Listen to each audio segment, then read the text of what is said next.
Concept based questions पूरे syllabus के वो हम करने वाले हैं अभी, ठीक है। पूरा एक्सप्लेन करेंगे। ये करीब 30 to 40 मार्क्स, 30 मार्क्स कवर करते हैं आपके 70 में से पेपर के अंदर। तो सबसे पहले स्टार्ट करते हैं हेलो एल्कीन्स का theoretical questions. All theoretical questions आपको दिख भी रहे होंगे। और इसके पहले अगर आपने अभी तक नहीं किया है, subscribe the channel, because chemistry concept में सिर्फ केमिस्ट्री है, ठीक है। अच्छा, पहला क्वेश्चन सबसे common, why is sulphuric acid not use during the reaction of alcohol with KI। देखो ये क्या है, ये इस रिएक्शन की बात कर रहे हैं कि आपके पास में जस्ट अ सेकेंड,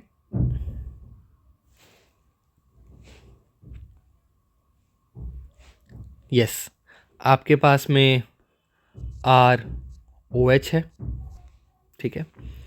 आप इसकी रिएक्शन KI के साथ करा दो और यहाँ पे आपको एक एसिड यूज़ करना होता है, ठीक है। तो आपको RI मिल जाता है। बट क्वेश्चन ये है कि जो एसिड होता है ना, ये कभी H2SO4 यूज़ नहीं होता। तो उसका रीज़न ये है कि इस पूरी रिएक्शन के मैकेनिज्म में ना बीच में KI कन्वर्ट्स इनटू HI, ठीक है। अब अगर हमने H2SO4 यूज़ किया है तो H2SO4 is an oxidising agent, it will oxidise HI into I2। कुछ और ही रिएक्शन हो जाएगी, जो होनी है वो नहीं होगी, ठीक है, डन।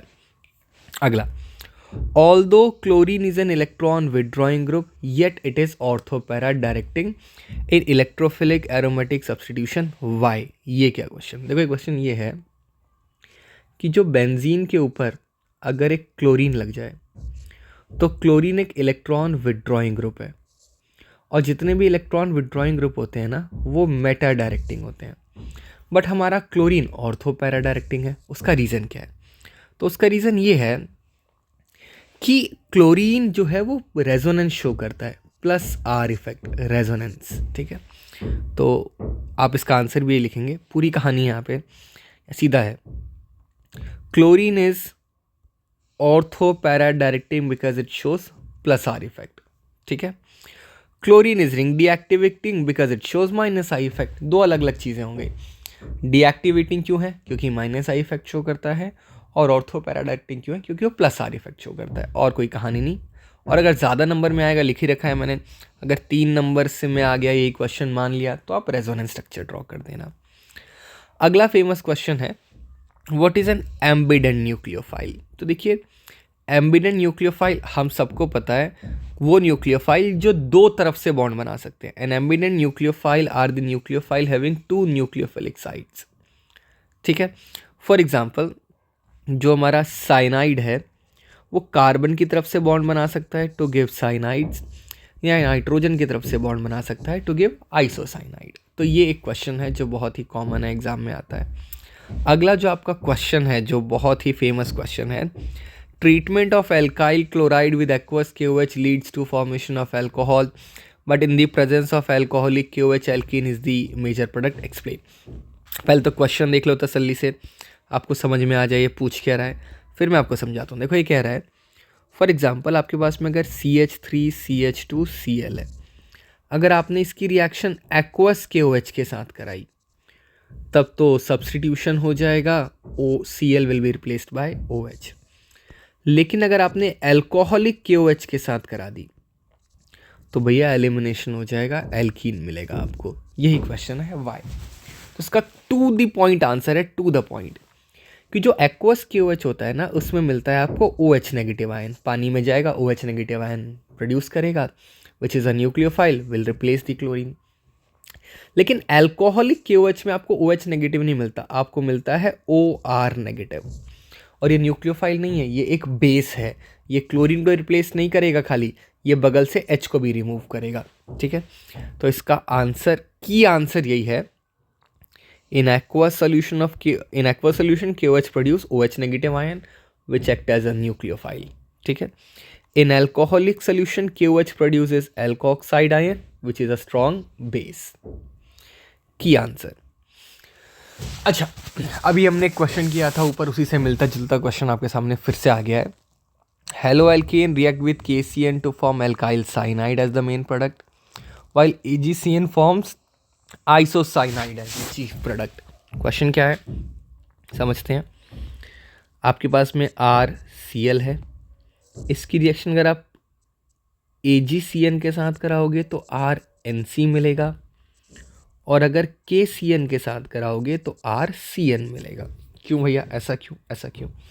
तो उसका ना ये बड़ा ही टिपिकल आंसर है इसका। देखो आंसर ये है, cyanide is an ambident nucleophile, उसकी मर्जी वो कार्बन की तरफ से बॉन्ड बनाए या नाइट्रोजन की तरफ से। KCN एक आयनिक कंपाउंड है, पानी में जाएगा, साइनाइड आयन प्रोड्यूस करेगा, कार्बन फॉर्म स्ट्रॉन्गर बॉन्ड, इसलिए कार्बन की तरफ से बॉन्डिंग होगी और साइनाइड बनेगा। लेकिन जो आपका AgCN है ये आयनिक नहीं है, ये कोवेलेंट है। कोवेलेंट है तो कार्बन साइड फ्री नहीं है, सिर्फ नाइट्रोजन साइड फ्री है, and that's why isocyanide is formed. तो इसका आंसर भी इसी टाइप में है। KCN is ionic, cyanide ion is free, but carbon carbon bond is stronger than carbon nitrogen bond, hence bonding take place from the carbon side. AgCN is covalent, cyanide ion is not free, only nitrogen atom is available for bonding, and hence isocyanide is formed. अच्छा, अगला question, alkyl halides are polar still insoluble in water, इसका answer है because they do not form hydrogen bonds। इस word को तो याद रख लीजिए, हाइड्रोजन बॉन्डिंग। जब भी कोई भी फिजिकल प्रॉपर्टी पे क्वेश्चन आएगा ना ऑर्गेनिक केमिस्ट्री में, या तो उसका आंसर होगा due to presence of hydrogen bonding या होगा due to absence of hydrogen bonding. Okay, Grignard reagent should be prepared and stored under anhydrous condition. Why? Because they react with water to form hydrocarbons। मैं इसको explain कर देता हूँ। तो वो Grignard reagent होते हैं RMgX। जब भी वो किसी प्रोटॉन डोनर के साथ मिलते हैं, यानी कि एसिड या फिर वाटर या कुछ भी एनीथिंग एल्स, तो वो H ना जाके R से अटैच हो जाता है और RH यानी एल्केन मिल जाता है। तो इसलिए भैया हमें इन्हें बचाना है प्रोटॉन डोनर से। Now what is racemic mixture, बहुत कॉमन क्वेश्चन है, व्हाट इज रैसमिक मिक्सचर। हमें इनैंशियोमर्स तो पता है, so equimolar mixture of two enantiomers is called racemic mixture, it is optically inactive. देखो बात ये है, हमें पता है कंपाउंड्स D और L दो फॉर्म में एग्जिस्ट करते हैं। डेक्स्ट्रो रोटेटरी वो कंपाउंड्स हैं जो लाइट को क्लॉकवाइज रोटेट करते हैं, लीवो रोटेटरी लाइट को एंटी क्लॉकवाइज रोटेट कर सकते हैं। अब अगर एक ही कंपाउंड में मैं मतलब एक ही कंपाउंड का 50% D ले लूँ और 50% L ले लूँ तो लाइट जाएगी। आधे कंपाउंड उसको क्लॉकवाइज रोटेट करेंगे, बाकी आधे उसी को एंटी क्लॉकवाइज कर देंगे। Net rotation will be zero, compound will be optically inactive, and this type of mixture is called racemic mixture. ठीक है, नेक्स्ट क्वेश्चन आपका, next question, the dipole moment of chlorobenzene is lower than that of cyclohexyl chloride, explain. देखो dipole moment का formula होता है charge into distance. अब chlorobenzene में ये सिंगल बॉन्ड नहीं है, it is partial double bond. Partial double bonds are shorter and shorter bonds हैं, बॉन्ड लेंथ कम होगी तो डाइपोल मोमेंट भी कम होगा। सो क्लोरोबेंजीन का आंसर आ गया, chlorobenzene has resonance due to which carbon chlorine bond is shorter. Dipole moment depends on bond length, there is no resonance in case of cyclohexyl chloride. अच्छा एक और question, chloroform is stored in close dark coloured bottle, explain. ये तो इसका सीधा सा answer है, अगर क्लोरोफॉर्म को लाइट में खुला छोड़ोगे तो वो एयर के साथ रिएक्ट करके और लाइट के साथ में रिएक्ट करके फॉस्जीन बना लेगा। टू द वर्ड याद रखना। Why are haloarenes less reactive toward nucleophilic substitution reactions than haloalkane, इसका आंसर वही है, इसका वही आंसर है बेंजीन, ठीक है, क्लोरीन, ठीक है। There is partial double bond, और जब पार्शियल डबल बॉन्ड है यानी बॉन्ड स्ट्रांग है, मतलब आसानी से टूटेगा नहीं, यही इसका आंसर है। Answer is due to resonance there is partial double bond character in carbon chlorine in case of haloarenes due to which it is difficult to replace chlorine, there is no resonance in case of haloarenes. ये questions मैंने सारे अलग से भी करवाए हैं, videos मिल जाएंगी आपको, बट एक साथ भी दिखा देते हैं। Iodoform has an antiseptic property, why. अच्छा ये एक अच्छा क्वेश्चन है। आयोडोफॉर्म CH3 को ना हम एज एंटीसेप्टिक यूज़ करते हैं। इसका आंसर ये देखो, iodoform does not have antiseptic property. जब उसको छोड़ते हैं ना वो स्किन के कॉन्टैक्ट में आता है, it produces iodine, that iodine has antiseptic property. As iodoform comes in contact with organic matter of skin, it decomposes to give free iodide ion which act as antiseptic. Chapter number 2, alcohols, phenols and ethers. ठीक है, अच्छा इसमें क्या है भाई, इसके देखते हैं, इसके भी देख लेते हैं। चलो, ये कहता है why are alcohols soluble in water। ठीक है, तो इसका आंसर है alcohols are soluble in water because they form hydrogen bonds with water. याद रखना, मैंने बताया था जहाँ भी फिजिकल प्रॉपर्टी पे क्वेश्चन आएंगे answer will be hydrogen bonding. Why propanal has higher boiling point than that of hydrocarbon, again because it has hydrogen bonding. Next, alcohols are comparatively more soluble in water than hydrocarbons, again because it has hydrogen bonding. Give reason for the higher boiling point of ethanol as compared to methoxymethane, again because of hydrogen bonding. What is the common name of phenol? ये ना बहुत ही unknown है, बहुत ही ignored question है। Carbolic acid is a common name for our phenol. Okay, draw the structure and give IUPAC name of picric acid. देखिए picric acid होता है 2,4-ट्राइनाइट्रोफिनॉल, आपके सामने स्ट्रक्चर है ही। Explain why is orthonitrophenol more acidic than orthomethoxyphenol. तो इसका keyword answer है जो आपका नाइट्रो ग्रुप है ना, that is electron withdrawing group which increases the acidic strength. Methoxy जो है वो इलेक्ट्रॉन डोनेटिंग ग्रुप है विच decreases the acidic strength. Answer भी यही है, देख लीजिए यही आंसर लिखा हुआ है यहाँ पे प्रॉपरली। ठीक है, okay. Explain how does OH group, explain how does OH group attach to carbon benzene deactivates it toward electrophilic substitution. Resonance है, आपको रेजोनेंस स्ट्रक्चर्स बना के दिखानी होगी। Give equation for reaction for the preparation of phenol from cumene. आपके सामने reaction दे रखी है हमने, थोड़ी क्लियर नहीं है तो मैं समझा देता हूँ। क्यूमिन जिसका नाम आइसोप्रोपाइल बेंजीन है, इसका ऑक्सीडेशन कराते हैं, फिर हाइड्रोलिसिस करा देते हैं, फिनॉल और एसीटोन मिलता है। And this is the industrial preparation of phenol also, क्योंकि इसमें आपको फिनॉल के साथ साथ एसीटोन भी मिल रहा है, फ़ायदा ही फ़ायदा। Next is right chemical reaction for preparation of phenol from chlorobenzene, ये भी आपके सामने है, डाउस प्रोसेस इसका नाम होता है। Give reaction to show the acidic nature of phenol. Phenol sodium के साथ रिएक्ट करके हाइड्रोजन गैस प्रोड्यूस करता है, NaOH के साथ रिएक्ट करके सॉल्ट और वाटर बनाता है, ये दोनों एसिड्स की प्रॉपर्टी है। Why phenol is stronger acid than alcohol, ये एक इंपॉर्टेंट क्वेश्चन है। देखो इसका आंसर ये है, मैं समझा देता हूँ। फिनॉल जब हाइड्रोजन आयन रिलीज करेगा वो बनाएगा फिनॉक्साइड आयन, और अल्कोहल जब हाइड्रोजन आयन रिलीज करेगा ये बनाएगा alkoxide ion. Now phenoxide ion is more stable due to resonance, that is why phenol is stronger acid. Answer देख लीजिए, यही लिखा है। This is because phenoxide ion is more stable than alkoxide ion, the phenoxide ion is stabilised by resonance, there is no resonance in alkoxide ion. The alkoxy group deactivates benzene ring toward electrophilic substitution reaction। इसमें आपको resonance बना के दिखाना है ना, due to resonance, सीधा resonance. Phenol is weaker acid than carboxylic acid, या एक और तरीके से पूछते हैं, although phenoxide ion has more number of resonating structures than carboxylate ion, carboxylic acid is a stronger acid than phenol. Why? तो देखो इसका आंसर ना ये है, इसका आंसर ये है कि जो फिनॉक्साइड आयन है इसमें 5 रेजोनेंस तो हैं, लेकिन पांचों रेजोनेटिंग स्ट्रक्चर्स इक्विवेलेंट नहीं है। क्या मतलब है इक्विवेलेंट का, अभी समझ में आ जाएगा। ये पहली स्ट्रक्चर है और ये इसकी दूसरी स्ट्रक्चर हो जाएगी।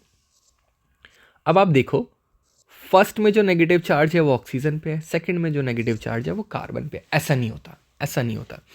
जबकि carboxylate ion is not like this, इसकी 2 ही रेजोनेटिंग स्ट्रक्चर्स होती हैं और दोनों में the negative charge is on the oxygen only.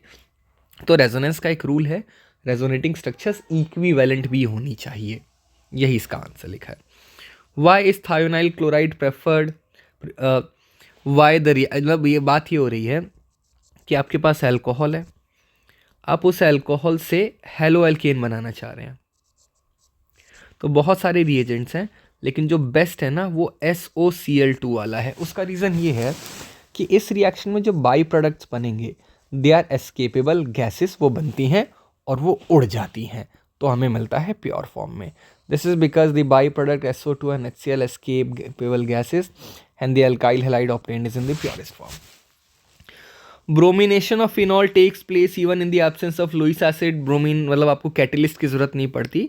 This is due to highly activating nature of OH group. OH group इतना ज़्यादा एक्टिवेटिंग है, उसने बेंजीन की रिएक्टिविटी को इतना बढ़ा दिया है कि हमें लुईस एसिड की ज़रूरत ही नहीं है. Preparation of ethers by acid catalyzed dehydration of secondary and tertiary alcohol is not suitable method.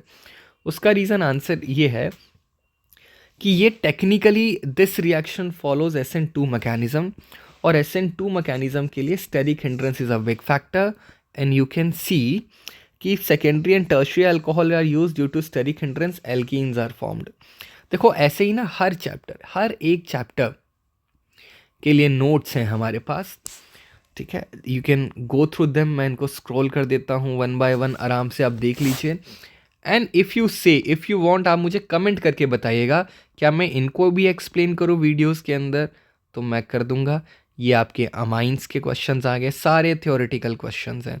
जाइजोनियम salts of aromatic amines are, answers भी गिवन है, स्टैंडर्ड आंसर्स दे रखे हैं आपको, यही आंसर्स लिखने हैं एकदम. बायोमॉलिक्यूल के क्वेश्चंस आ गए, देखिए आप पॉज करके वीडियो को देख लीजिए, आंसर्स भी हैं. And if you want any specific one or all of them, let me know in the comment section में, इन सबको एक्सप्लेन करूंगा. ठीक है, आप देख लीजिए इनको एक एक करके.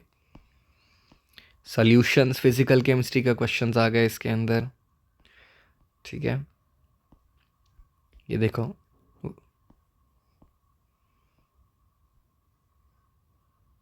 व्हाट आर एजियोट्रोप्स, है ना, हाइपोटोनिक सॉल्यूशंस, फिर व्हाट रोल, मतलब बहुत एकदम फेमस क्वेश्चंस, मैंने स्टैंडर्ड आंसर्स भी दे रखे हैं.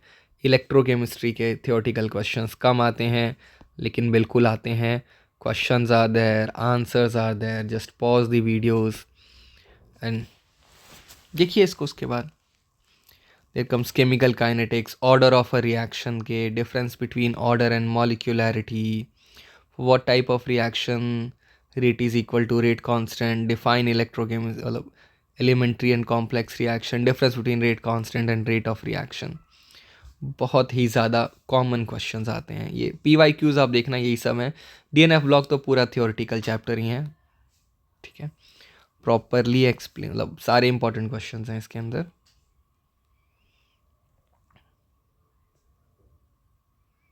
Lanthanoid contraction. Then comes finally coordination compounds.